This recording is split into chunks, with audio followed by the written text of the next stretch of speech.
कारण, सत्य का स्वीकारण मनुष्य के लिए बहुत ही महत्वपूर्ण है। जब तक मनुष्य सत्य को स्वीकार नहीं करता, उसे असत्य से लड़ने की शक्ति प्राप्त नहीं होती। जब आप भोजन करते हैं तो क्या होता है?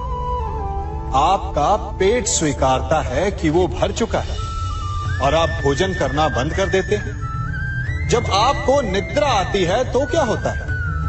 आपका मन स्वीकारता है कि आपका शरीर थक चुका है और उसे विश्राम की आवश्यकता है। उसी प्रकार जब आपको किसी व्यसन को रोकना हो तो आपको स्वीकारना पड़ता है कि बहुत हो चुका, चाहे वो लालच हो या मदिरापान। उस व्यसन का त्यागना तभी प्रारंभ होता है जब आप ये स्वीकार कर लेते हैं कि आप उस व्यसन के बंधक हैं। हम में से ऐसा कोई नहीं जिनकी परछाई उनसे दूर रहती। हमारी परछाई सदैव हमारे साथ रहती है। कदाचित हमारी परछाई हमारे कर्मों के फलों का संकेत है।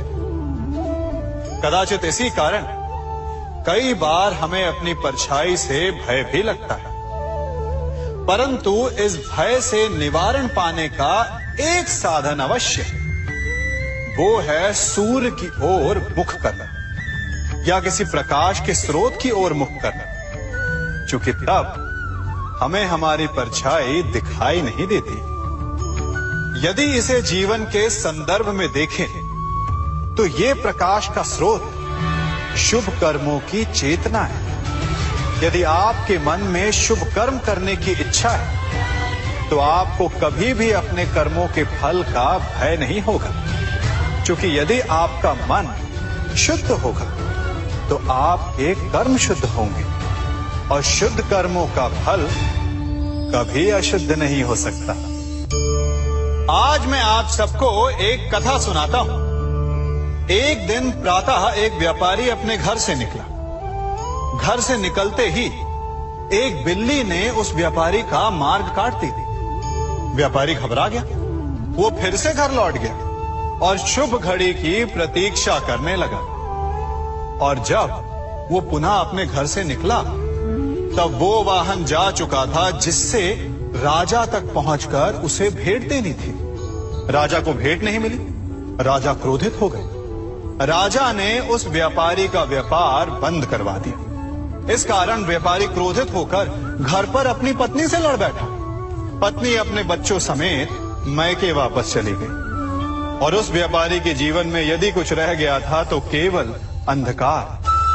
और इन सब का कारण वो उस बिल्ली को मानता रहा जिसने उसका मार्ग काटा था। ऐसा ही एक दूसरा व्यापारी राजा को भेंट देने निकला और उस व्यापारी का मार्ग भी एक बिल्ली ने काट दिया। वो व्यापारी तनिक घबराया, परंतु उसने आगे बढ़ना अधिक उचित समझा। राजा तक वो समय पर पहुंचा। उसने राजा को भेंट दी। राजा प्रसन्न हुए और राजा ने व्यापारी को अपना व्यापार बढ़ाने की अनुमति दी, स्वर्ण आभूषण दी। जब व्यापारी घर पर पहुंचा तो पत्नी को आभूषण और अपने बच्चों को देने के लिए वस्त्र थे उसके पास। हर ओर प्रसन्नता थी।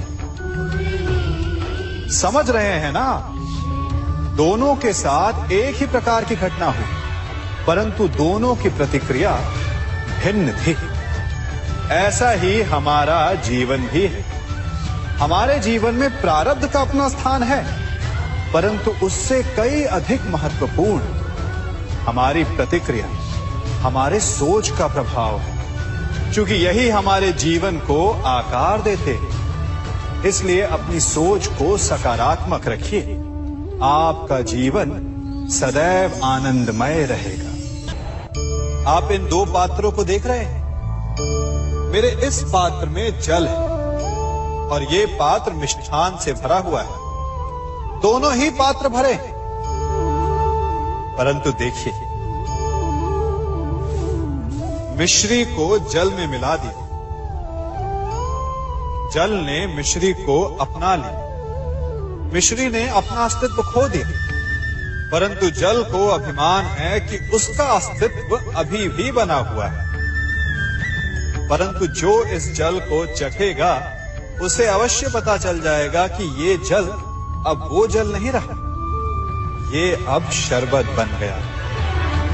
हमारा त्याग, हमारे बलिदान भी ऐसे ही होते हैं। जो इस बात को अनुभव करते हैं वो समझ सकते हैं कि कैसे हमने समय की धारा को बदल दिया। जो बलिदान देते हैं उनका अस्तित्व कभी नष्ट नहीं होता, अपितु उनका बलिदान संसार में कुछ ना कुछ परिवर्तन अवश्य लाता है। हम सभी कभी ना कभी, कहीं ना कहीं अपने जीवन में यात्रा अवश्य करते हैं। हमारी यात्रा में कभी पक्के रास्ते आते हैं तो कभी कच्चे रास्ते। पक्के रास्ते मनुष्य बनाता है और कच्चे रास्ते जानते हैं कैसे बनते हैं? चलते चलते बन जाते हैं।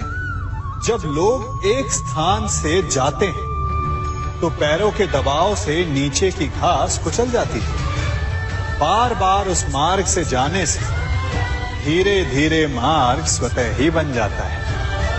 और यही जीवन है, यही नियति है। जब आपके जीवन में आपको मार्ग ना मिले तो रुकिए नहीं, आगे बढ़ते रहिए और आपके पैरों के दबाव से मार्ग स्वतः ही बन जाएगा। हम सभी अपने जीवन में सफलता चाहते हैं, है ना? उसके लिए हम रात दिन परिश्रम करते हैं, कड़ी मेहनत करते हैं, परंतु फिर भी असफल हो जाते हैं। परंतु ऐसा क्यों होता है? कभी सोचा आप सबने? क्योंकि सफलता पाने का मंत्र बड़ा कठिन नहीं, बड़ा सरल है। उचित विचार, उचित समय, उचित स्थान पर उचित प्रहार। जब आपके विचार, समय, स्थान और प्रहार यानी परिश्रम उचित है तो सफलता आप ही को मिलेगी। जिस प्रकार एक लोहार लोहे से कुछ बनाते समय उस लोहे के सही ताप तक के आने की प्रतीक्षा करता है और समय आने पर उचित स्थान पर पर्याप्त बल से प्रहार करता है और लोहा आकार ले लेता है, ठीक उसी प्रकार आपकी सफलता भी आकार लेती है। हम सभी को अपने जीवन में कभी ना कभी निराशा मिलती है, असफलता मिलती है और अधिकतर लोग इसके पश्चात भाग्य का रोना लेकर बैठ जाते हैं। कुछ कहते हैं कि जिस स्थान पर मैं हूं उससे कई ऊंचे स्थान पर होने के योग्य था, परंतु नहीं जा पाया। किसी को पीड़ा है कि उसे जो मिलना चाहिए था वो उसे नहीं मिला, भाग्य ही बुरा था।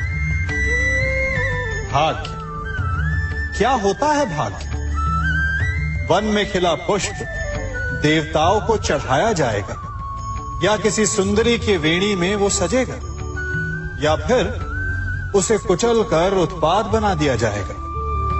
ये सब एक पुष्प के नियंत्रण में नहीं होता, परंतु जब तक उस पुष्प का अस्तित्व है सुगंध बिखेरना उसके वश में अवश्य है। परंतु भाग्य हमारे वश में नहीं, और जो हमारे वश में नहीं उसके लिए दुखी होने से क्या होगा?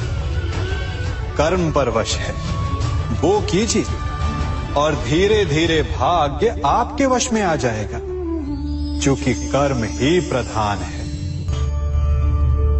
सम्मान, मनुष्य के जीवन में सम्मान का बहुत अधिक महत्व है।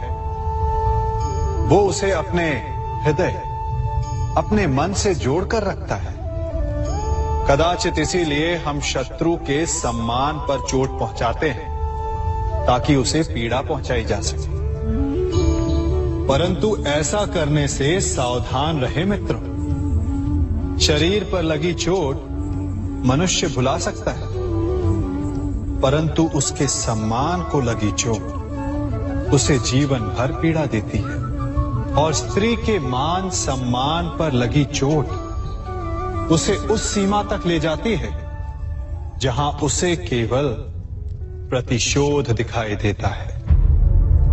यदि अपने शत्रुओं को जीतना है तो प्रेम से जीतिए, अपने कर्मों से जीतिए। उन्हें अनुभव करवाइए कि उनसे भूल हुई है। किसी के सम्मान को ऐसी चोट ना पहुंचाइए कि वो आपका नाश करने पर उतर आए। स्मरण रखिए, किसी का अपमान करके आपके हृदय को कदाचित थोड़ा संतोष आ जाए, परंतु उस अपमान से आप कई हृदयों को आघात पहुंचाते हैं और अपने लिए एक शत्रु और बढ़ा लेते हैं। हम सब शीघ्र ही सफलता चाहते हैं, ढेर सारी संपत्ति और सुख चाहते हैं, और ऐसे में कई बार हम छोटे मार्गों का चयन कर लेते हैं। वो मार्ग जिनमें परिश्रम नहीं होता, जिनमें होता है तो केवल छल, कुटिलता और भाग्य का सहारा। जैसे कि जुआ। कोई जुए के खेल में धन लगाता है, कोई दांव लगाता है और ये भूल जाता है कि जुआ ऐसा दलदल है कि जिसमें एक बार गिरे तो सर्वनाश से पहले निकलना असंभव है। यदि आप जीते तो और जीतने की भूख बढ़ जाएगी, और यदि आप कुछ हार बैठे तो उसे पुनः पाने के लिए आप फिर से खेलेंगे।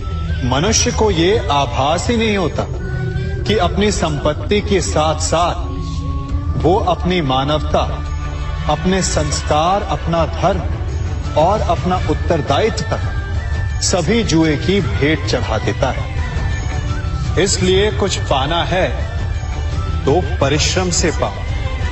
यदि कुछ जुए में जीता तो वो उतना शीघ्र ही खो दोगे, चूंकि उसे परिश्रम से पाया नहीं गया है, और उसकी रक्षा करने के लिए आपके मन में स्वाभाविक प्रयास भी नहीं होंगे। क्षमा बढ़न को चाहिए, छुट्टन को उत्पाद। क्षमा इस संसार में शांति का, सुख का मूल आधार है। क्षमा आपके मन से प्रतिशोध और शत्रुता जैसे भावों को समाप्त करती है।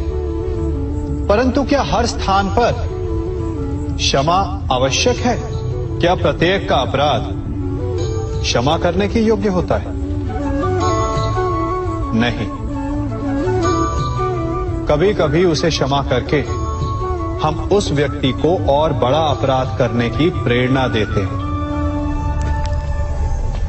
और ऐसा ही अपराध है स्त्री का मान भंग करना, जिसमें क्षमा की कोई अवस्था नहीं।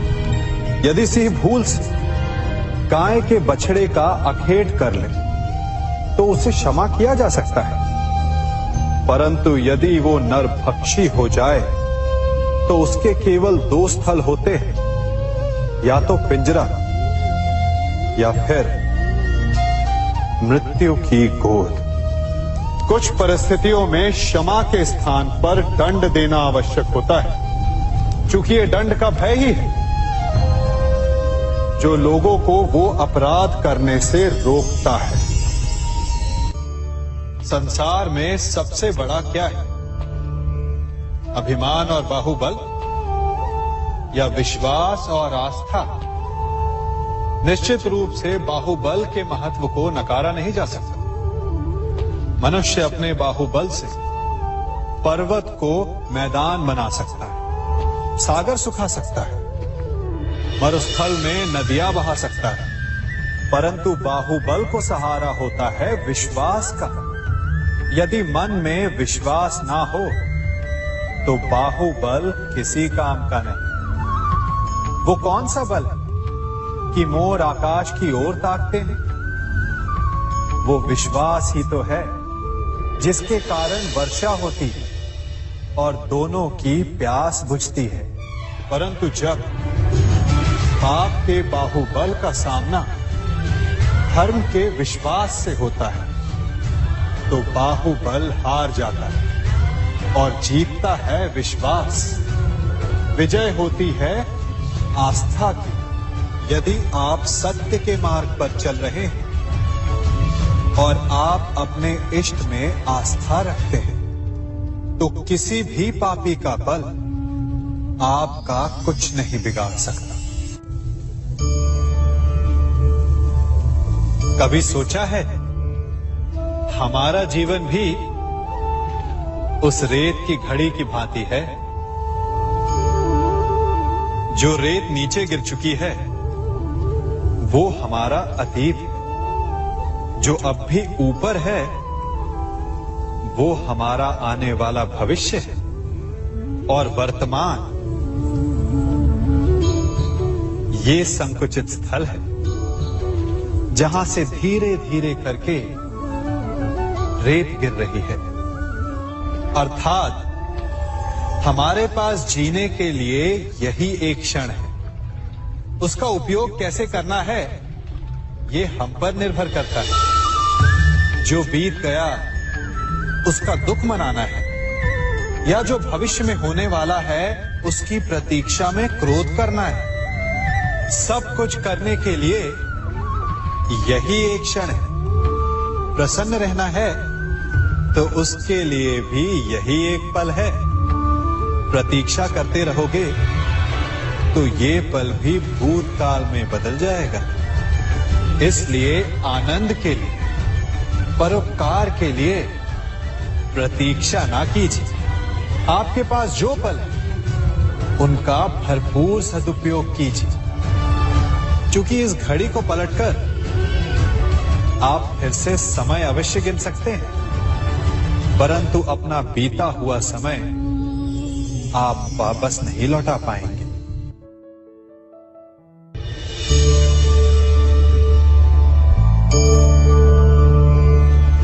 मनुष्य के जीवन में संतान का बहुत महत्व है।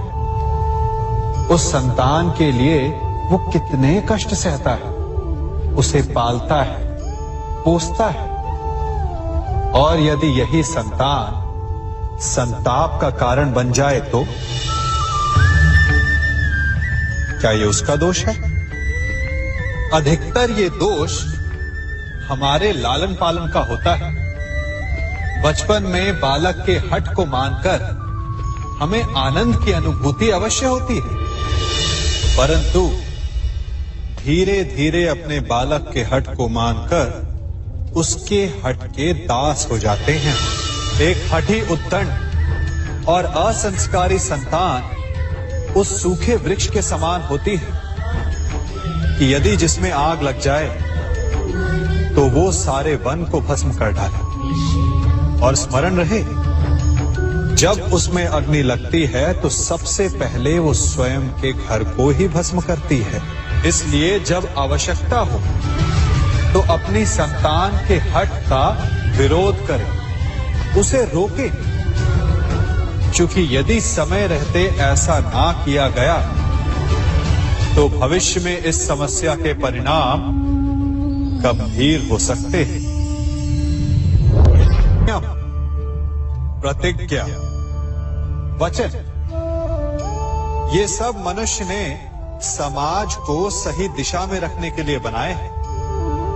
वो मनुष्य ही क्या जिसके जीवन में नियम ना हो, जिनका वो पालन ना करे, परंतु समय के साथ चलने के लिए नियमों को बदलना भी आवश्यक होता है, क्योंकि ये आज का समय ही तो है जो बीत जाने के पश्चात इतिहास बन जाएगा। यदि आवश्यकता पड़ने पर नियम और प्रतिज्ञा भंग ना की जाए, समय की मांग के अनुरूप अपनी प्रतिक्रिया ना बदली जाए, तो इतिहास हमें कभी क्षमा नहीं करेगा। आवश्यकता पड़ने पर आपकी तोड़ी हुई एक प्रतिज्ञा, एक बंधन कभी कभी पूरे मानव इतिहास को बड़े विनाश से बचा सकता है। इसलिए नियम, प्रतिज्ञा, वचन कुछ नहीं, कुछ है तो केवल समय, जिसके अनुरूप चलने वाला ही सफल हो सकता है।